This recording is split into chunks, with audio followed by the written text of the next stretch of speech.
भारत माता की भारत माता की छत्रपति शिवाजी महाराज की धर्मवीर छत्रपति संभाजी महाराज की जय भवानी जय जय जय जय जय भवानी जय जय जय जय जय शिवाजी जय श्री राम जय जय श्री राम। हिंदवी स्वराज्याचे सरसंस्थापक छत्रपती शिवरायांना मानाचा मुजरा करतो। भारतीय राज्यघटनेचे शिल्पकार भारतरत्न डॉक्टर बाबासाहेब आंबेडकर यांना मानवंदना अर्पित करतो। आजच्या आपल्या सभेमध्ये मंचावर उपस्थित असलेले या भागाचे रहिवासी आणि शिर्डीचे खासदार आणि पुन्हा जे शिर्डीचे खासदार म्हणून निवडून येणार आहेत असे सदाभाऊ लोखंडेजी, आपले लोकप्रिय आणि कार्यसम्राट आमदार मंगेश कुडाळकरजी, पराग अळवणीजी, सुषम सावंतजी, हर्षद अमीरजी, राजा चौगुलेजी, विवेक पवारजी, नरेश किणीजी, संजय जाधवजी, अमित शेलारजी, राजेश फुलवारियाजी, चंदन पाटेकरजी, भावनाताई पाटील, अमित मोरे, शालिनीताई सुर्वे, विनोद कांबळे, मंचावर उपस्थित सर्व मान्यवर, कोणाचं नाव सुटलं असेल तर नाव लिहिणाऱ्याची चूक आहे, माझी चूक नाहीये, तरी देखील मी क्षमा मागतो। आणि या ठिकाणी विराट संख्येने उपस्थित असलेल्या सर्व माझ्या माता भगिनी आणि बंधूंनो, महाराष्ट्रामध्ये 4 चरणांच्या निवडणुका आता पूर्ण झालेल्या आहेत आणि शेवट हा 20 तारखेला होणार आहे। आणि शेवटच्या टप्प्यामध्ये मुंबईच्या निवडणुका या ठिकाणी आहेत। पहिल्यांदा तर मी तुम्हाला या ठिकाणी खुशखबरी देऊ इच्छितो की पहिल्या 4 चरणातच आपण महाविकास आघाडी आणि इंडिया आघाडीचा सुपडा साफ केला आहे आणि अभूतपूर्व विजयाकडे आपली वाटचाल या ठिकाणी चाललेली आहे। आज मंगेशजींच्या नेतृत्वात या ठिकाणी ही आपली सभा आयोजित झाली आणि खऱ्या अर्थानं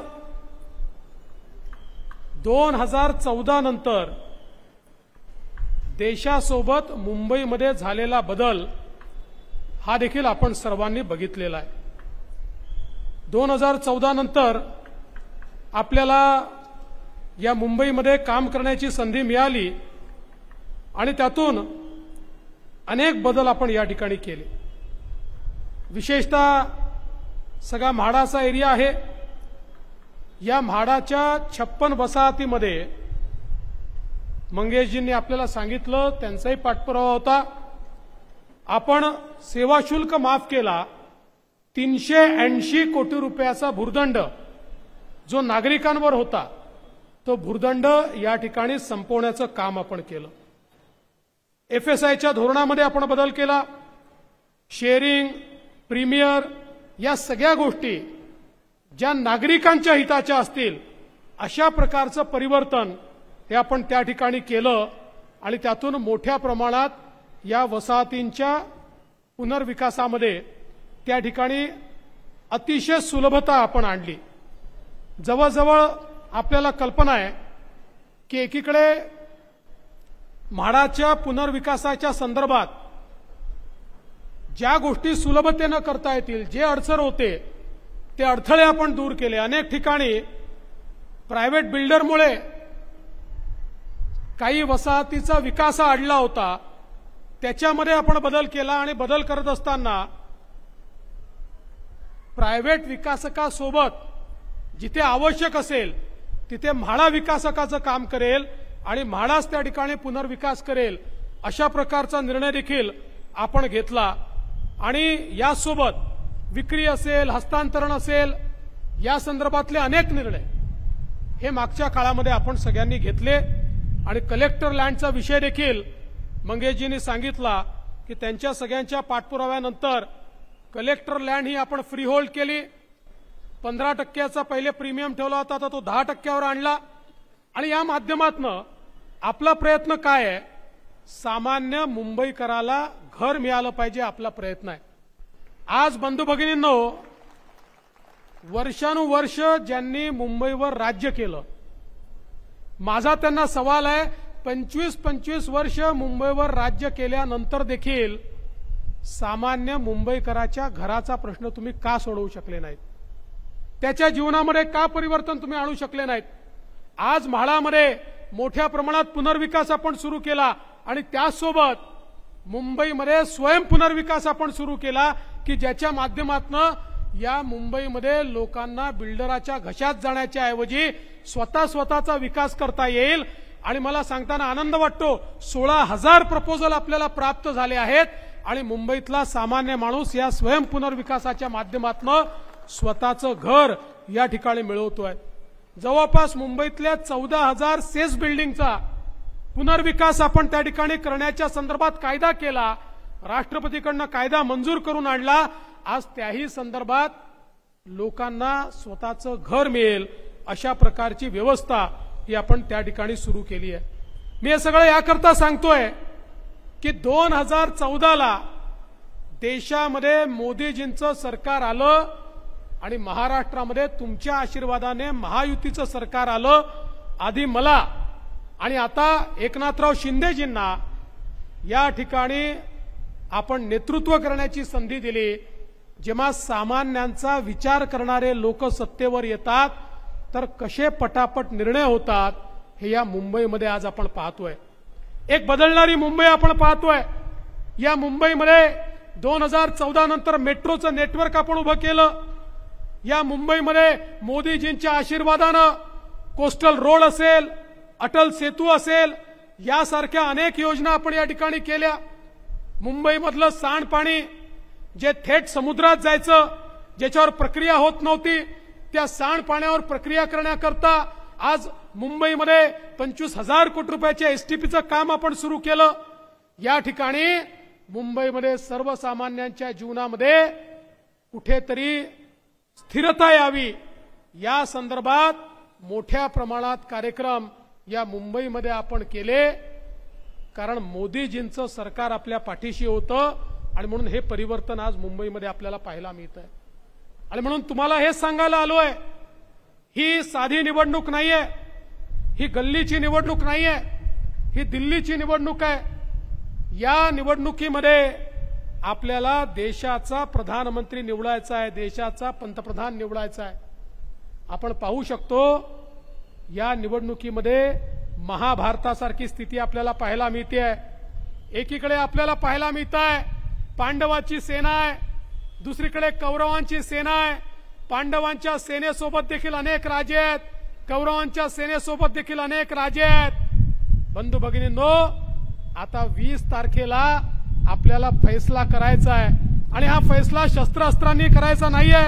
हा जो फैसला आपल्याला या ठिकाणी करायचा आहे तो सगळा फैसला आपल्याला खऱ्या अर्थानं आपल्या मतांच्या माध्यमातून करायचा आहे. एकीकडे विकास पुरुष असलेले आपले लाडके नेते विश्वगौरव नरेंद्र मोदीजी आहेत आणि मोदीजींच्या सोबत बाळासाहेबांचा विचार सांगणारे आणि श्रद्धेय बाळासाहेबांच्या विचारावर चालणाऱ्या एकनाथराव शिंदेजींची शिवसेना आहे.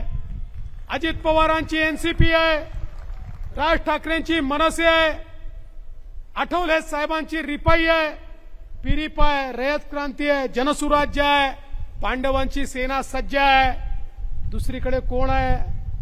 दुसरीकडे राहुल गांधी आहेत. काय? मी नाही म्हटलं, तुम्ही म्हणताय. मी नाही म्हटलंय, तुम्ही म्हणताय. आणि त्यांच्यासोबत शरद पवार साहेब आहेत, उद्धव ठाकरे साहेब आहेत. 24 पक्षाची खिचडी त्यांनी मिळून तयार केली आहे. मी म्हटलं काय हरकत नाही, आमचं ठरलंय, आमचं सरकार येणार आहे, आमचे प्रधानमंत्री मोदीजी आहेत. तुम्ही एवढंच सांगा तुमचे नेते कोण आहेत, यदा कदाचित चुकून तुम्हाला जनतेने निवडून दिलं तर तुमचा प्रधानमंत्री पदाचा उमेदवार कोण आहे ते सांगूच शकत नाही. त्यांच्याकडे उमेदवारच नाही. मग सकाळी 9 वाजता जे पोपटलाल येतात ना, पोपटलालांना विचारलं, सांगा तुमचा उमेदवार कोण? ते म्हणाले खूप आहे आमच्याकडे. म्हणाले कोण ते तर सांगा, एक कोणीतरी सांगा. म्हणाले एक कशाला, आम्ही 5 वर्षात 5 पंतप्रधान बनवू. मी म्हटलं खूप चांगलं आहे, पण पहिला पंतप्रधान कसा बनवाल? मग माझ्या लक्षात आलं हे काय करणार आहे, एक मध्ये खुर्ची ठेवणार आहे. आपण संगीत खुर्चीचा खेळ खेळायचो ना, तशा खुर्चीच्या बाजूला हे 24 नेते गोल गोल गोल रिंगण करतील आणि म्युझिक बंद झालं की जो पहिला बसला तो पहिला पंतप्रधान, जो दुसरा बसला तो दुसरा पंतप्रधान. अरे या मूर्खांना सांगा, घंटा खुर्चीचा खेळ नाही चाललेला. या देशाचा नेता आपल्याला निवडायचा आहे. तुमच्या परिवाराचा प्रमुख नाही, तुमच्या उद्योगाचा प्रमुख नाही, तुमचा सीएमडी नाही. या देशाच्या सामान्य माणसाच्या आशा आकांक्षा पूर्ण करू शकेल असा नेता निवडण्याकरता ही निवडणूक आहे. बंधू भगिनींनो, आज आपण पाहू शकतो या ठिकाणी मोदीजींच्या नेतृत्वात आपली विकासाची गाडी आहे, विकासाची मेट्रो आहे. आपल्या विकासाचं इंजिन हे मोदीजी आहेत आणि त्याला अनेक पक्षांचे डब्बे लागले आहेत. आणि आपल्या विकासाच्या गाडीमध्ये दीन दलित गोर गरीब आदिवासी शेतकरी शेतमजूर महिला अल्पसंख्याक भटके विमुक्त ओबीसी सगळ्यांना बसण्याची जागा आहे. सगळ्यांना बसवून सबका साथ सबका विकास म्हणत या ठिकाणी आपली ट्रेन पुढे जाते. तिकडे हालत काय आहे, तिकडे फक्त इंजिनच आहे. म्हणजे मनसेचं नाही, ते आपल्यासोबत आहे. तिकडे फक्त इंजिनच आहे, डब्बे नाहीच आहेत. त्यांना विचारलं की इंजिन तुमचं कोण, डब्बे कोण? तिकडे राहुल गांधी म्हणतात मी इंजिन आहे, शरद पवार म्हणतात मी इंजिन आहे, उद्धव ठाकरे म्हणतात मी इंजिन आहे, लालूजीचा पोरगा म्हणतो मी इंजिन आहे, मुलायम सिंगाचा पोरगा म्हणतो मी इंजिन आहे, ममता बॅनर्जी म्हणते मी इंजिन आहे, स्टॅलिन म्हणतो मी इंजिन आहे. तिकडे डब्बे नाहीच आहे. आणि बंधू भगिनींनो, इंजिनमध्ये बसायला सामान्य माणसाला जागा असते का? इंजिनमध्ये फक्त ड्रायव्हर बसतो. त्यांचं इंजिन कसं आहे? राहुल गांधींच्या इंजिनमध्ये फक्त आणि फक्त सोनियाजी आणि प्रियंकाजींकरता जागा आहे. उद्धव ठाकरेंच्या इंजिनमध्ये फक्त आदित्य ठाकरेंकरता जागा आहे. आणि शरद पवारांच्या इंजिनमध्ये फक्त सुप्रिया सुळेंकरता जागा आहे. तुमच्याकरता त्यांच्या इंजिनमध्ये जागा नाही आहे. पण ज्या क्षणी तुम्ही ॲडव्होकेट उज्ज्वल निकम यांच्या कमळाची बटन दाबाल, या उत्तर मध्य मुंबईचा जी आपली बोगी आहे ती तुम्हाला सगळ्यांना घेऊन थेट मोदीजींच्या इंजिनला लागेल आणि मग आपल्या या बोगीला कोणीही थांबवू शकणार नाही. आज आपण पाहू शकतो मोदीजींनी 10 वर्षात काय चमत्कार केलाय. 10 वर्षामध्ये देशामध्ये 25 कोटी लोकांना गरिबीतनं मोदीजींनी बाहेर काढलं. 10 वर्षात 20 कोटी जे झोपडीत राहायचे त्यांना पक्क घर मिळालं. 50 कोटी ज्यांच्या घरी गॅस नव्हता त्यांना गॅस मिळाला. 55 कोटी ज्यांच्या घरी शौचालय नव्हतं त्यांच्या घरी शौचालय गेलं. 60 कोटी ज्यांच्या घरी नळ नव्हता त्यांच्या घरी नळ गेला, पिण्याचं पाणी थेट नळाने गेलं. 80 कोटी असे आहेत की ज्यांना रोज 2 वेळेचं राशन मोदीजी मोफत देत आहेत आणि पुढचे 5 वर्षही देणार आहेत. आणि त्यातले 7 कोटी लोक हे आपल्या महाराष्ट्रातले आहे. हे मोदीजींनी केलंय. 64 कोटी लोक असे आहेत आमचे तरुण आहेत की ज्यांना मोदीजींनी 10 लाखापर्यंत मुद्राचं लोन दिलं, बिना तारण आणि बिना गॅरंटर दिलं. कोणी पूर्वी त्या ठिकाणी बँकेत गेला तर त्याला विचारायचे तारण ठेवायला काही आहे का, गॅरंटर आहे का, कोणी सरकारी माणूस तुमची गॅरंटी घेईल का तर तुम्हाला लोन मिळेल. मोदीजींनी सांगितलं या सगळ्यांची गॅरंटी मी घेतो. 64 कोटी लोकांना लोन मिळालं. आज ते आपल्या पायावर या देशामध्ये उभे आहेत. आणि मला सांगताना आनंद वाटतो यामध्ये 50% जास्त मुली आणि महिला आहेत की ज्यांना मुद्राचं लोन मिळालं आहे. आणि आता पुढच्या काळामध्ये मोदीजी 10 लाखाच्या ऐवजी 20 लाखाचं लोन बिना तारणाचं आणि बिना गॅरंटरचं देणार आहेत. आज या देशामध्ये 80 लाख बचत गट मोदीजींनी तयार केले. 8 लाख कोटी रुपये त्याला दिले. 10 कोटी महिलांना त्या माध्यमातून रोजगार मिळालाय आणि आता त्यातल्या 3 कोटी महिला लखपती होत आहेत आणि पुढच्या काळात 10 कोटी महिला लखपती होणार आहेत. बंधू भगिनींनो, आपण बघितलं असेल अनुसूचित जातीच्या तरुणांना उद्योजक बनवण्याकरता मोदीजींनी स्टँडअप सारखी योजना आणली. लाखो उद्योजक अनुसूचित जातीचे आज देशात मोदीजींनी तयार केले. अनुसूचित जमातीकरता आदिवासींकरता 24,000 कोटी रुपयाची योजना आणली. आणि आमचे पारंपरिक व्यावसायिक असतील, 12 बरुजदार असतील, लोहार सोनार सुतार असतील, आमचे त्या ठिकाणी केस कापणारे नावी असतील, शिंपी असतील, अशा प्रकारचे जे पारंपरिक व्यावसायिक आहेत यांच्याकरता मोदीजींनी विश्वकर्मा नावाची योजना आणली. 14,000 कोटी रुपये त्यांना दिले आणि त्या माध्यमातून त्यांना प्रशिक्षण मिळालं पाहिजे. त्यांच्या धंद्यामध्ये आधुनिकता आणता आली पाहिजे, नवीन तंत्रज्ञान आलं पाहिजे, त्यांच्या पुढच्या पिढ्यांचं प्रशिक्षण मिळालं पाहिजे, त्यांना त्या ठिकाणी वित्त व्यवस्था मिळाली पाहिजे. म्हणून 14,000 कोटी रुपये मोदीजींनी दिले. समाजातले आपले जे गरीब आहेत त्यांना 5 लाखापर्यंतचा इलाज मोफत दिला. आणि आता तर 70 वर्षावरचे जेवढे नागरिक आहेत त्यांना ज्या गोळ्या लागतील, कोणाला डायबिटीस आहे, कोणाला हायपरटेन्शन आहे, ज्या गोळ्या लागतील, जे इंजेक्शन लागतील, जो ऑपरेशन लागेल, चष्मा लागला, कानातलं यंत्र लागलं, कवळी लागली, कमोड लागला, स्टिक लागली, सगळ्या गोष्टी मोफत देण्याचा निर्णय मोदीजींनी केला. एकीकडे वयोश्री सारखी योजना आणून या गोष्टी मोफत दिल्या. समाजातल्या प्रत्येक घटकाला मोदीजींनी त्या ठिकाणी मोठ्या प्रमाणात फायदा दिला. आणि हे सगळं करत असताना पहिल्यांदा या देशातल्या पंतप्रधानांनी गावांसोबत शहरांचाही विचार केला. यापूर्वी केंद्रातलं सरकार शहरांचा विचार करायचं नाही, शहराला 1 पैशाचं अनुदान मिळायचं नाही.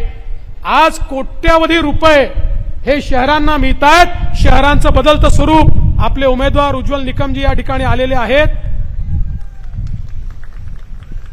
जोरदार टाळ्या वाजवून त्यांचं आपण स्वागत करूया. येऊ द्या चला चला समोर येऊ द्या त्यांना. या निकम साहेब समोर या.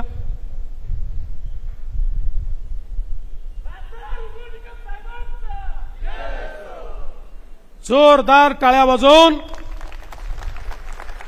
जनतेचे वकील असलेले उज्ज्वल निकम साहेब यांचा जोरदार स्वागत आपण सगळे करा. आणि म्हणून बंधू भगिनींनो, पहिल्यांदा केंद्रातल्या सरकारने शहरांचा विचार केला. शहरामध्ये सांडपाण्याची व्यवस्था, शहरामध्ये रस्त्यांची व्यवस्था, शहरामध्ये मेट्रो, शहरामध्ये इलेक्ट्रिक बसेस, शहरातलं ट्रान्सपोर्टेशन, घनकचऱ्याचं व्यवस्थापन, या प्रत्येक गोष्टीकरता केंद्र सरकारने मोठ्या प्रमाणात पैसा दिला. आज माझा सवाल आहे, मुंबईचा 14 ते 24 बदललेला चेहरा आपण बघितला, हा चेहरा पूर्वी का बदलू शकला नाही?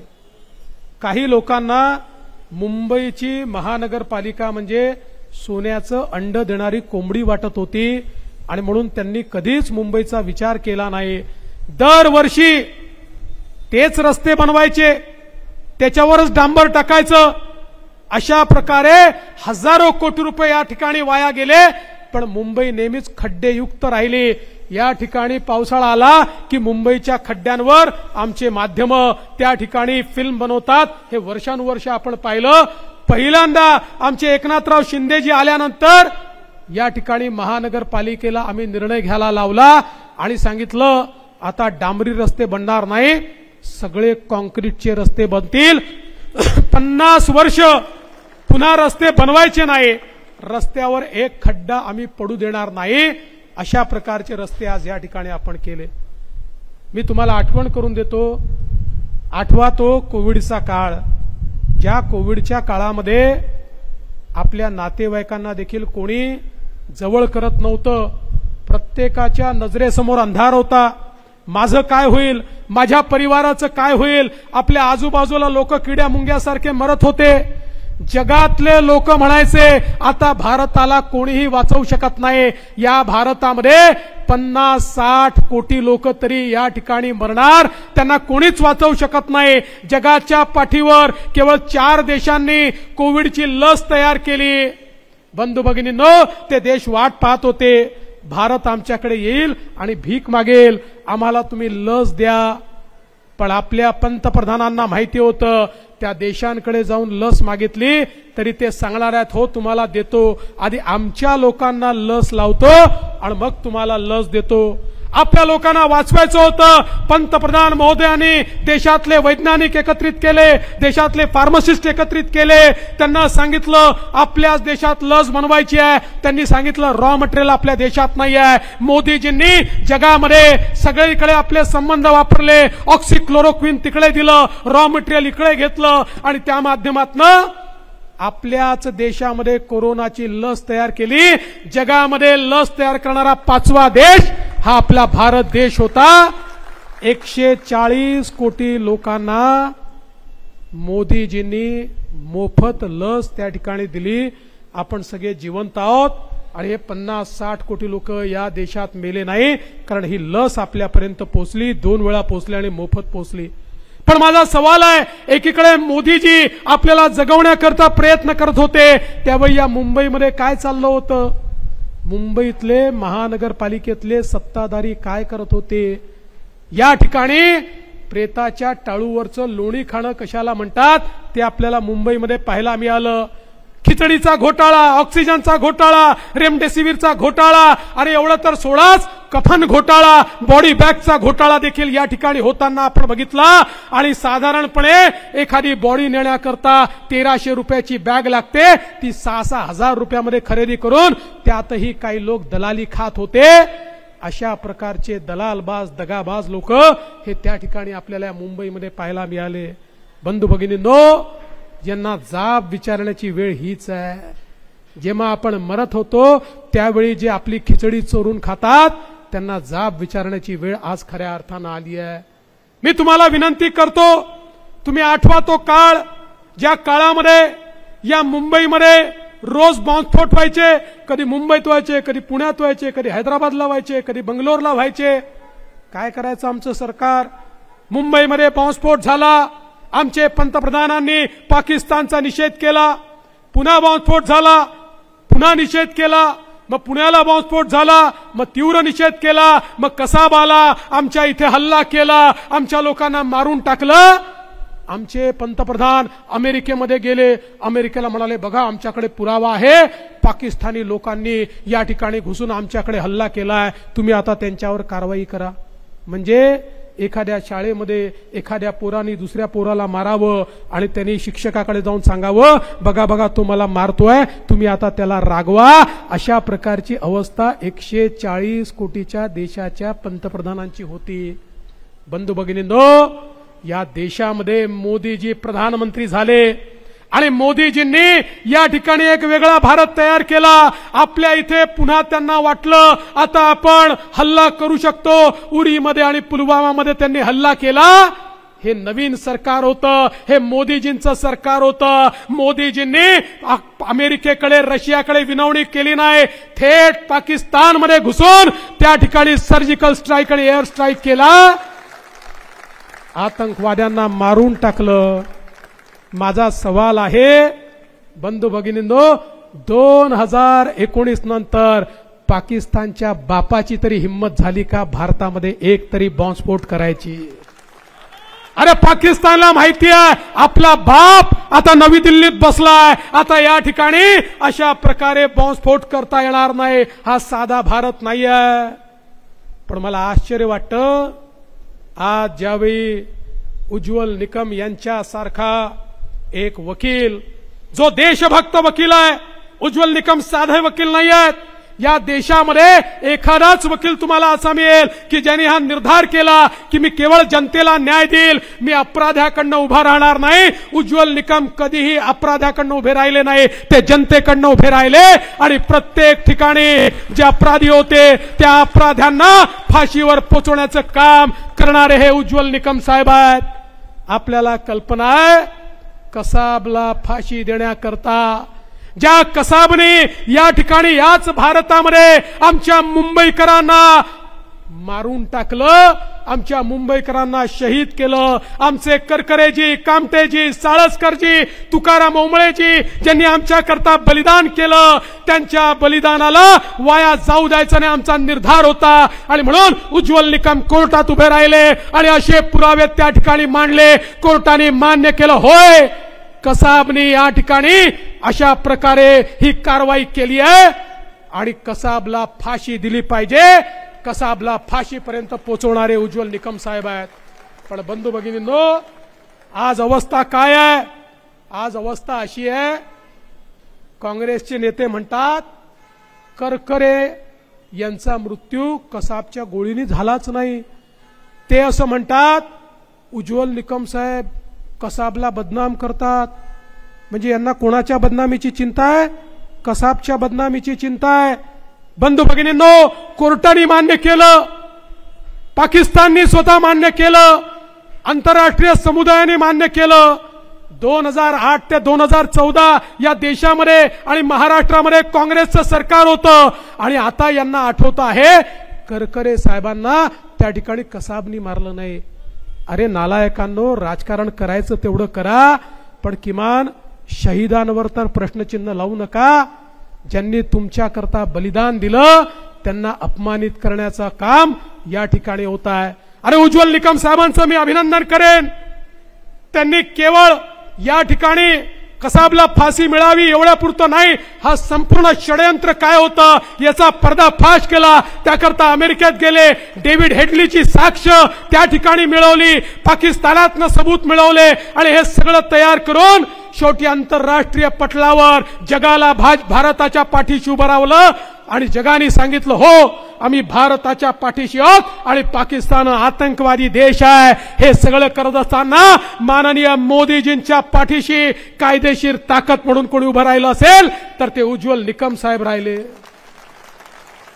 आज अवस्था अशी आहे, कांग्रेस का पंजा अजमल कसाब के साथ और महायुति उज्ज्वल निकम के साथ. यांना कसाबची चिंता आहे, आम्हाला भारताची चिंता आहे. आणि म्हणून बंधू भगिनींनो, तुम्हाला एवढीच विनंती करण्याकरता आलो आहे, देशाकरता लढणारा अशा प्रकारचा एक वकील आज आपल्याला उमेदवार म्हणून मिळाले आहेत. मी तर माननीय मोदीजींचे, आमच्या सगळ्या वरिष्ठांचे आणि महायुतीच्या नेत्यांचे आभार मानेन की त्यांनी उज्ज्वल निकम यांच्यासारखा उमेदवार, एक राष्ट्रभक्त अशा प्रकारचा उमेदवार आम्हाला दिला. आणि आता कुर्ला असेल किंवा उत्तर मध्य मुंबई असेल, आता परीक्षा तुमची आहे. उज्ज्वल निकमांची परीक्षा नाही आहे, आता परीक्षा तुमची आहे. देशभक्तांच्या पाठीशी तुम्ही उभे राहणार आहात की नाही? हा मतदारसंघ देशभक्तांच्या पाठीशी उभा राहणार आहे की नाही याचा निर्णय करण्याची ही वेळ आहे. आणि म्हणून मी तुम्हाला एवढीच विनंती करतो, मंगेशजी तुम्ही या ठिकाणी काही मागण्या केल्या, मी त्या कागदावर लिहिल्या होत्या, हवेने माझा कागद उडाला, पण कागद उडाला असेल माझ्या मनात त्या पक्क्या बसलेल्या आहेत. तुम्ही चिंता करू नका, निवडणूक झाल्यानंतर या सगळ्या मागण्या एका बैठकीमध्ये पूर्ण करून देतो आणि तुम्ही या ठिकाणी येऊन सांगू शकाल की या सभेत जे मागितलं ते सगळं मला मिळालं. कारण एकनाथराव शिंदेजी असतील, आम्ही सगळे देणारे आहोत.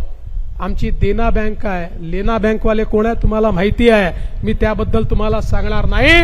आणि म्हणून तुम्हाला विनंती एवढीच करण्याकरता आलो आहे, या निवडणुकीमध्ये आपलं मतदान भाजपा करता नाही, आपलं मतदान भारताकरता करायचं आहे. आपला देश योग्य व्यक्तीच्या हातात द्यायचा आहे. हा देश सुजलाम सुफलाम झाला पाहिजे, हा देश सर्वोत्तम देश झाला पाहिजे. या देशातल्या सामान्य माणसाच्या आशा आकांक्षा पूर्ण झाल्या पाहिजे. माझा आम मुंबईकर हा सुखी झाला पाहिजे, याकरता हे मतदान आहे. आणि हे जर करायचं असेल तर पुन्हा एकदा या देशामध्ये माननीय मोदीजींना आपल्याला निवडून द्यावं लागेल. तुम्ही ज्या क्षणी कमळाची बटन दाबाल तुमचं मत ऍडव्होकेट उज्ज्वल निकमांना मिळेल, पण तुमचे आशीर्वाद थेट नरेंद्र मोदीजींना मिळतील. मोदीजींना यांना पुन्हा तिसऱ्यांदा प्रधानमंत्री करण्याकरता आपलं मत द्या एवढीच विनंती करतो आणि माझं बोलणं संपवतो। उज्ज्वल निकम साहेब या ठिकाणी आलेले आहेत, ते आपल्याशी बोलणार आहेत। मला पुढची सभा आहे, त्यामुळे आपण सगळ्यांनी असंच शांतपणे या ठिकाणी बसावं आणि त्यांचं भाषण ऐकावं एवढीच विनंती करतो आणि माझं बोलणं संपवतो। धन्यवाद। जय हिंद, जय महाराष्ट्र। देश विदेशातील प्रत्येक घडामोडींचे लाईव्ह अपडेट मिळवण्यासाठी आता साम टीव्हीच्या सर्व सोशल मीडिया प्लॅटफॉर्मला लाईक, फॉलो आणि सबस्क्राईब करा। तसंच सर्व नोटिफिकेशनसाठी बेल आयकॉन प्रेस करायला विसरू नका।